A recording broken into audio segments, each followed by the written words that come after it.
Hello and welcome back to the channel.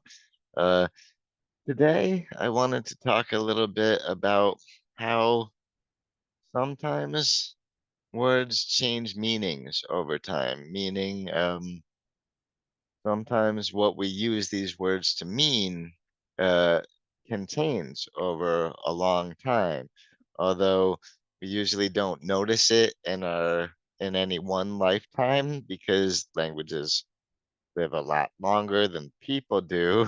And but still we have all these words sitting in our language that mean very different things than they used to mean once upon a time. And one good example of that comes from this set of words here.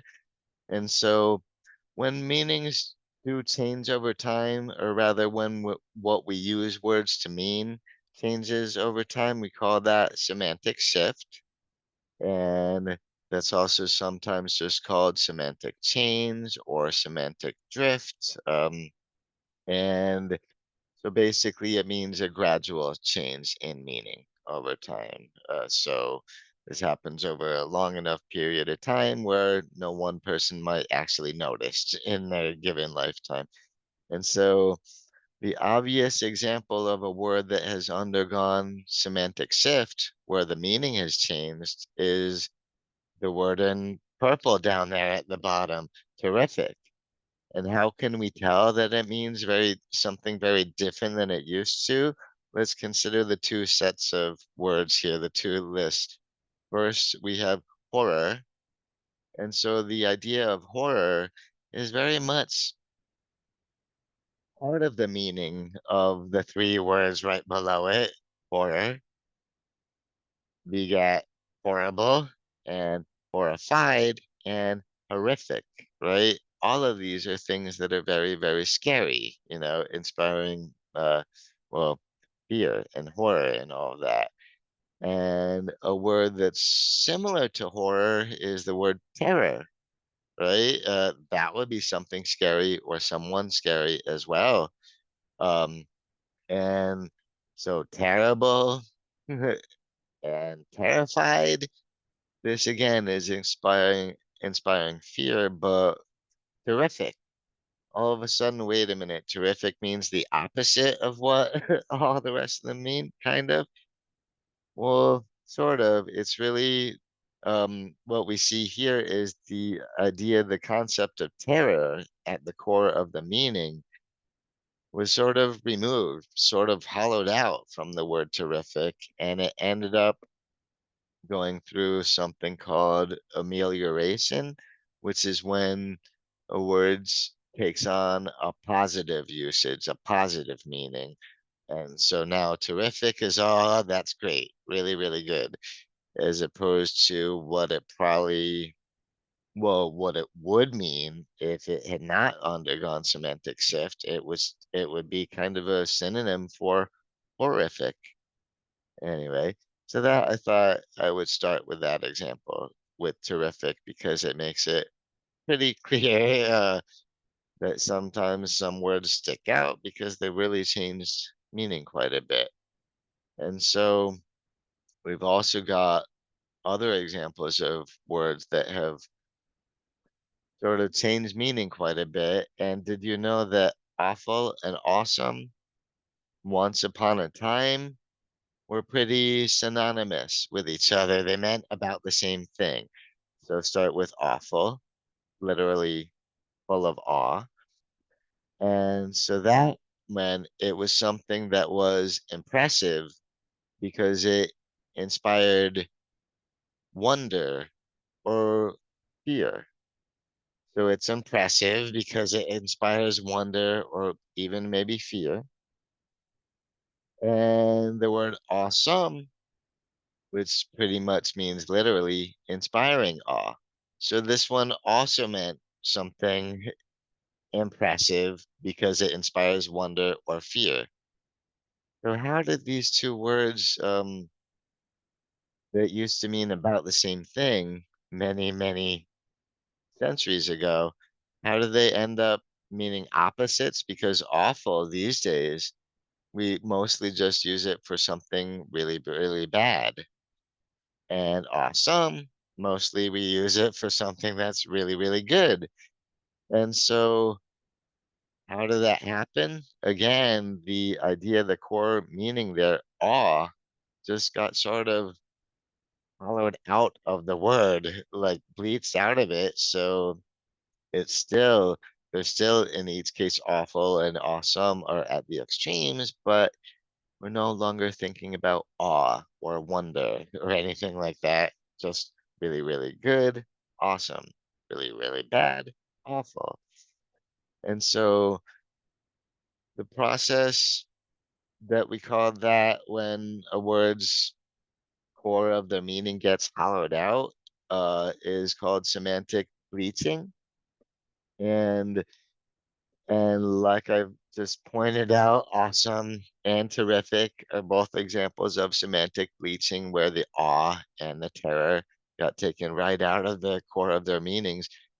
Same thing goes with the words fantastic and wonderful, where we are just mean those two words mean pretty much the same thing as awesome or terrific because they all mean really, really good. And why do they have such similar meanings? Because we took out the core of their meanings, awe or terror or fantasy or wonder. Um, it's all just sort of gone, and now we're just saying really, really good. And so those could also be examples of what we call amelioration, when something takes on a positive quality, but I think they're better examples of semantic bleaching because we sort of lost a lot of what used to be the core of the meaning of these words.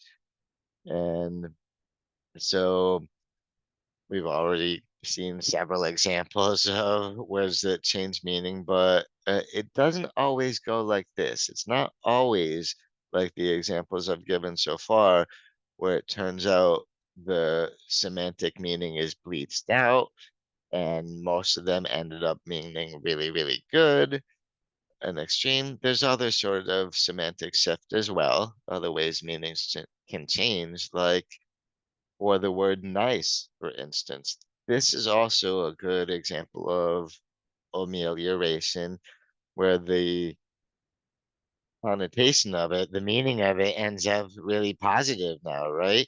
These days we use nice to mean someone or something pleasant or agreeable. Um, and so that's a good thing. Nice, right? So that's why all the smiley faces and whatnot. But this word changed meaning quite a bit because it didn't used to mean anything positive. That's why amelioration explains how it changed. So what did it once mean? Nice came into English in the early 1300s, I think, in the 14th century. And it came from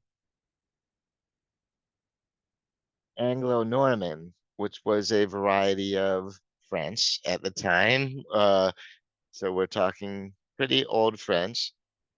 And that was the variety of French spoken by the King of England, by the way, at the time. So that's when a lot of words from French, from that variety of French, came into English. So nice used to mean in Old French, same thing as it meant in Latin, well, before a Latin word,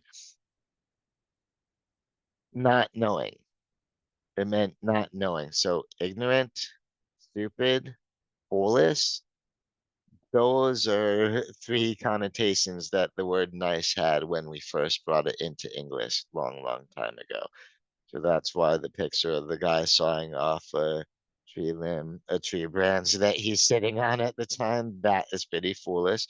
And that used to be uh what we would what we would assume when we called somebody nice is that they were that much of a fool, pretty much.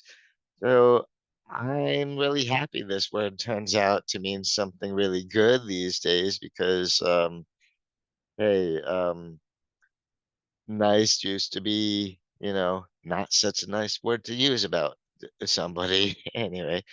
So there you go. So nice also ended up being a lot better than it used to be. And we took the whole idea of foolishness right out of it. At this point, now it's a really good thing. Now, for one example of a word that didn't turn out to mean something really good or really bad, it just sort of changed its meaning in a different way, which is called narrowing. One kind of semantic shift is called narrowing, and that's when a meaning of a word or a usage, what we use a word to mean, narrows. So the definition gets more and more specific, more and more narrow, and less broad than it used to be. And that's the case of the word girl in English. Yeah, girl is a very old word in English. I'm thinking it goes back more than 800 years. And in Old English, when it was spelled with a Y, we that like you can see at the bottom of the screen in italics, girl, that word was used to refer to a child of either gender.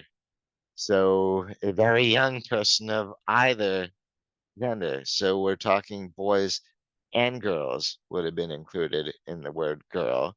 Um, and so that's an example of semantic narrowing because we have over time ended up using it just to mean female children, and to be referring specifically to female when it used to not be gender specific. Um, it used to be used for children of either gender, and so that to me is worth noting here. And other, of course, words that have changed meaning over time include, for example, the word gay, right? We used to use this word meaning, cheerful, someone exuding happiness, someone who's lighthearted, all that. That used to be what the word gay meant, and it had nothing to do with sexuality. And I'm not going to go into the whole story of how that word evolved because it went through some pretty ugly patches. But anyway, but I just wanted to leave you with that one as one last example of language shift. So thank you for watching this video. I so appreciate that you have stuck with it all the way through the end. And I yeah, hope you will be willing to give it a thumbs up. I really appreciate that would help sort of push the video and through YouTube. And so thanks again for watching the video until the very end, and I will see you around next time. Bye-bye.